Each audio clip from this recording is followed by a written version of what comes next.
দাদা পোলাও আর মাটন কষা খাবার বায়না ধরেছিল। বাড়িতে গোবিন্দভোগ চাল ছিল, তো ওই চাল দিয়েই বাসন্তী পোলাওটা বানিয়ে নিলাম। তো প্রথমে দেখো চালটা পরিষ্কার করে ধুয়ে নিতে হবে, তারপর এইভাবে ভালো করে জলটা ঝারিয়ে প্রায় 45 মিনিট থেকে 1 ঘন্টা রেখে দিতে হবে, যাতে সমস্ত জলটা চাল থেকে টেনে চালটা একদম ড্রাই হয়ে যায়। তাই আমি 2-3টে থালায় এইভাবে মেলে রেখেছিলাম। একটা ছোট প্যানে নিয়ে নিয়েছি ঘি, 4 চামচ মতো দিয়ে দিয়েছি হলুদ গুঁড়ো। ভালো করে হলুদ গুঁড়োটাকে একটু মিক্সড করে নিতে হবে, এই দিয়েই বাসন্তী পোলাওয়ের কালারটা আসবে। তো এর মধ্যে দিয়ে দেব কয়েকটা এলাচ আর 1 টুকরো জাবিত্রী, এটাই ঘিয়ের স্মেলটা আরও সুন্দর হবে। তো এবারে চালটা শুকনো হয়ে যাওয়ার পর ওই ঘিটা দিয়ে দিলাম চালের মধ্যে। এরপর আবার প্যানে সামান্য ঘি নিলাম, এতে কিন্তু হলুদ দিলাম না। এবার এতে কাজু কিশমিশগুলো ভেজে নিলাম। ভেজে নিয়ে এটাও কিন্তু চালের মধ্যে আমাদের দিয়ে দিতে হবে। দিয়ে ঠান্ডা হলে খুব ভালো করে একটু মিক্সড করে নেব। বাসন্তী পোলাও কিন্তু আমরা সমস্ত অনুষ্ঠানেও বা পুজো থাকলেও বানিয়ে থাকি নিরামিষে।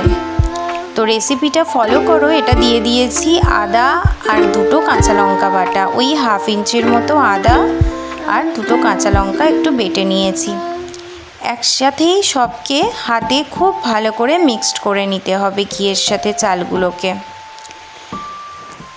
তো যেটা বলছিলাম, বাড়িতে পুজো টুজো থাকলেও এইভাবে গোবিন্দভোগ চালের বাসন্তী পোলাও কিন্তু বানিয়ে নিতে পারো, খুব সহজেই হয়ে যায়। তো দেখো নিয়ে নিয়েছি কড়াইতে একটু তেজপাতা, ওই 2টো তেজপাতাকে ছিঁড়ে নিয়েছি, আর নিয়েছি ঘি, দিচ্ছি কয়েকটা সাহা জিরে, সাহা মরিচ, 2টো লবঙ্গ। আর এরপরে চালটা কড়াইতে দিয়ে দেব। চালটা কিন্তু আমাদের অবশ্যই মেপে নিতে হবে, তা না হলে পোলাওতে জলের পরিমাণ কিন্তু আমরা বুঝতে পারবো না। আমি গ্লাসের সাহায্যে মেপেছি। 1 গ্লাস জল হলে, মানে 1 গ্লাস চাল হলে 2 গ্লাস জল, এই পরিমাণে দিতে হবে। এবারে এতে দিয়েছি কিছু ভাজা গুঁড়ো মশলা, যেমন বেসিক হচ্ছে তোমার গোলমরিচ, লবঙ্গ, এলাচ, দারুচিনি, সাথে আছে একটু জায়ফল আর জয়িত্রী, ড্রাই রোস্ট করে ভেজে নিয়েছি।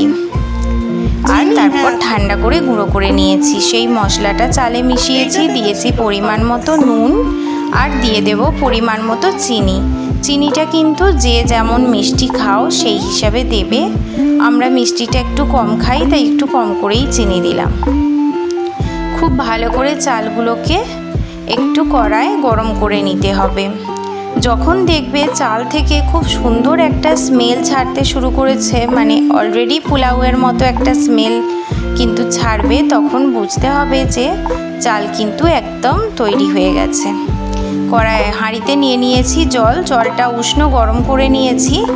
এবারে চালটা তুলে দেব হাঁড়িতে। জলটা আছে আমার পরিমাণ মতো, যেহেতু আমি 6 গ্লাস চাল নিয়েছিলাম, আমি 12 গ্লাস জল নিয়েছি।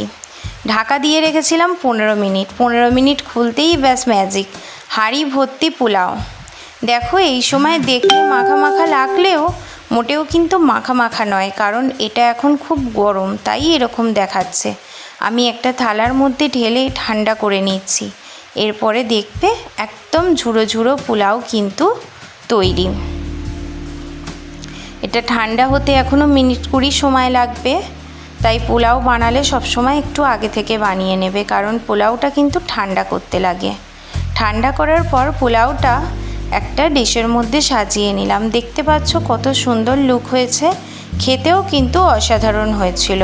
মাটন কষার রেসিপিটা আমি আগেই দিয়েছি, আগের ভিডিও দেখে নিও যারা এখনও দেখোনি। আর সাথে এই পোলাওটা একদিন বানিয়ে খেও, আর আমাকে কমেন্টে জানিও কেমন হয়েছে। ধন্যবাদ।